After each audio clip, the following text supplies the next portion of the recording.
The Roman Empire, a name that echoes through history with glory, power, and brilliance.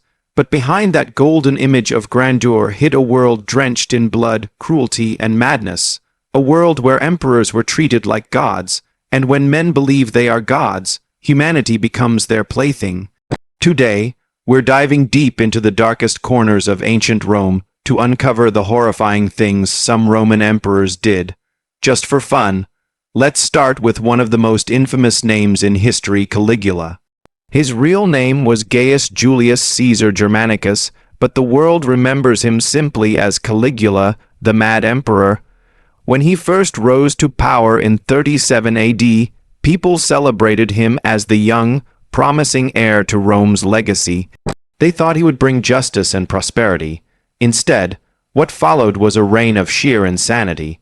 Caligula's favorite entertainment wasn't music or sports or theater, it was watching people suffer. If he woke up in a bad mood, he'd simply order executions for his amusement.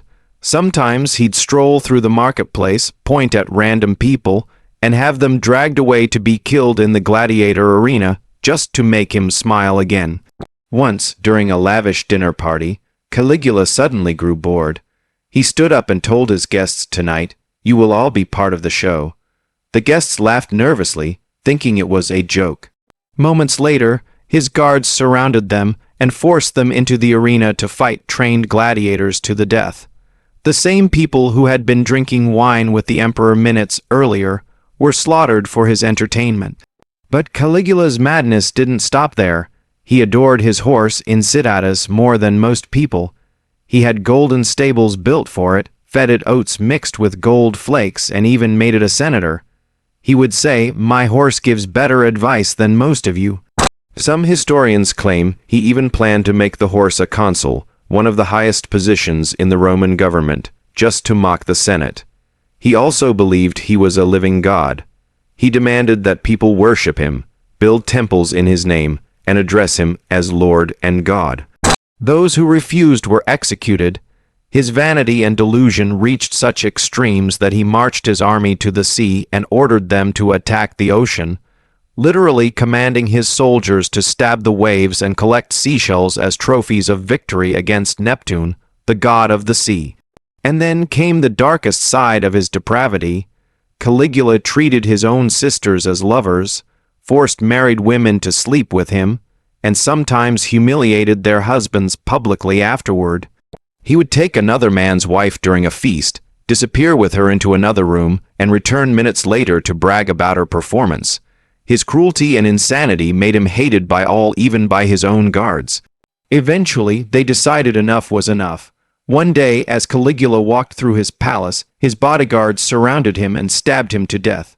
His blood-soaked reign of madness finally ended after just 4 years. But Caligula wasn't the last madman to sit on Rome's throne. After him came another name that sends chills down history's spine: Nero. If Caligula was insane, Nero was a monster. Nero's reign began with promise, but it quickly turned into a nightmare.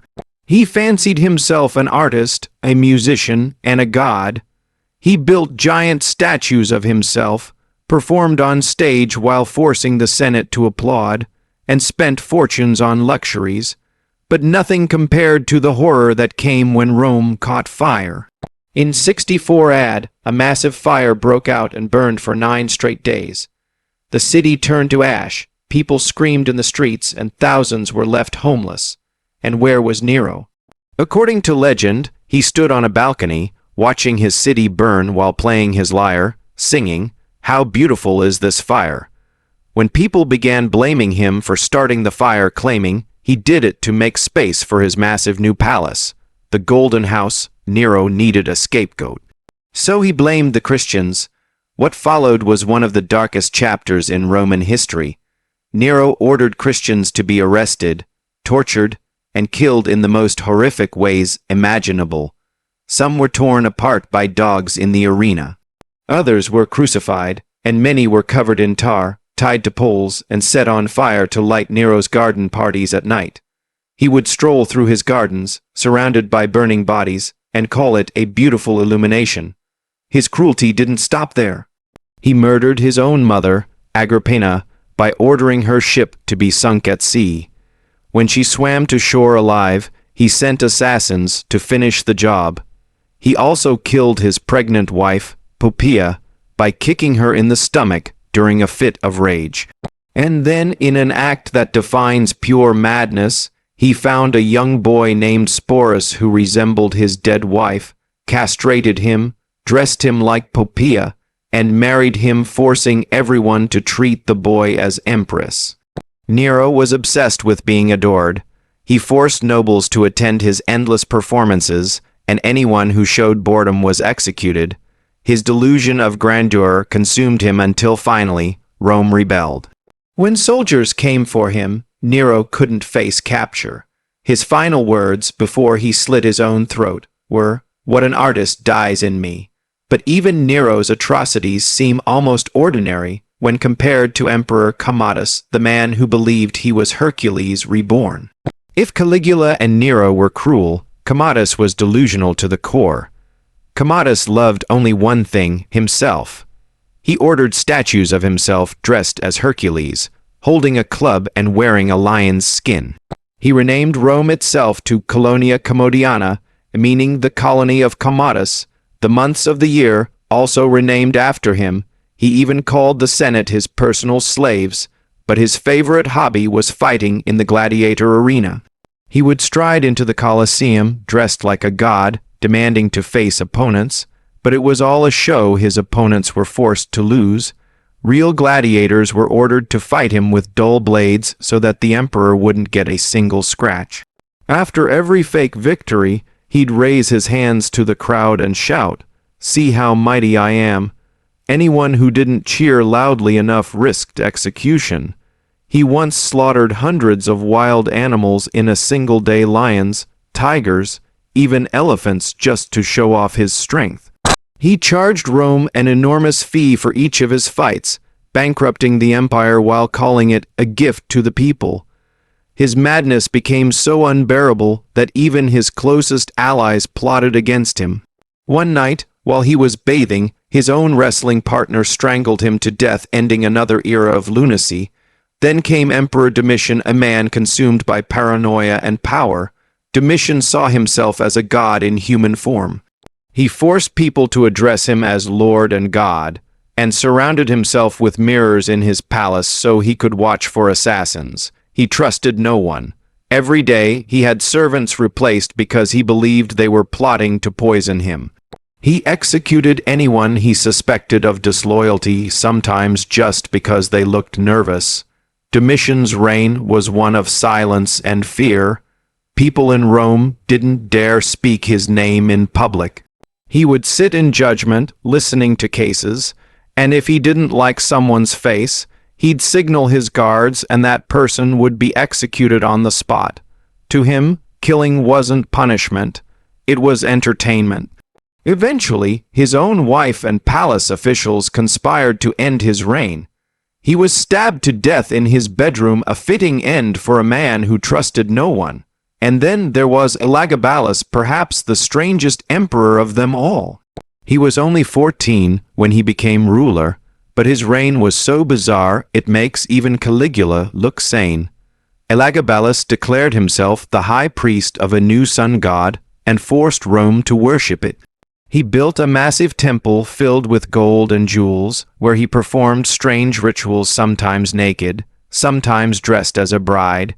He would throw lavish banquets where he served dishes made entirely of gold or pearls, and guests were forced to eat until they fainted. Sometimes he'd serve fake food just to watch their confusion. But the most disturbing stories are about his games. He would release wild animals into rooms full of drunk guests, just to watch them panic. He once suffocated guests by dropping hundreds of rose petals from the ceiling, a shower of flowers that turned deadly when the guests couldn't breathe. Elagabalus also enjoyed humiliating the Roman elite. He'd invite powerful senators to his palace, feed them extravagant meals, and then seat them on whoopee cushion, like airbags that would suddenly deflate, dropping them to the floor. To him, power was a joke and everyone else was his toy. He even offered vast sums of money to doctors who could perform a surgery to make him a woman, claiming he wanted to become the Empress of Rome. His bizarre behavior and public humiliations enraged the Roman army. In the end, his own soldiers stormed the palace, killed him, and threw his body into the river. Rome, once again, was relieved to see another mad emperor fall. It's easy to laugh at the madness of these rulers, their arrogance, their delusions, their absurd games. But behind every story is a chilling truth. Absolute power corrupts absolutely. When you have no one to answer to, no limits and no consequences, cruelty becomes entertainment. What started as curiosity turns into obsession, and then into horror. These emperors ruled the greatest empire the world had ever seen, yet they couldn't rule their own minds. They believed themselves divine but acted less than human. Caligula turned death into a party trick. Nero turned people into torches. Commodus turned honor into theater. Elagabalus turned the empire into a circus. And through it all, the Roman people watched, whispered, and waited until finally, every mad god met the same fate: betrayal, assassination, and death. Their palaces crumbled, their statues fell, and their names became warnings carved into history. So the next time you think of Rome, the shining empire of marble, and might remember the darkness that lurked behind the throne. Because power without mercy is madness, and in ancient Rome, madness was the emperor's favorite game.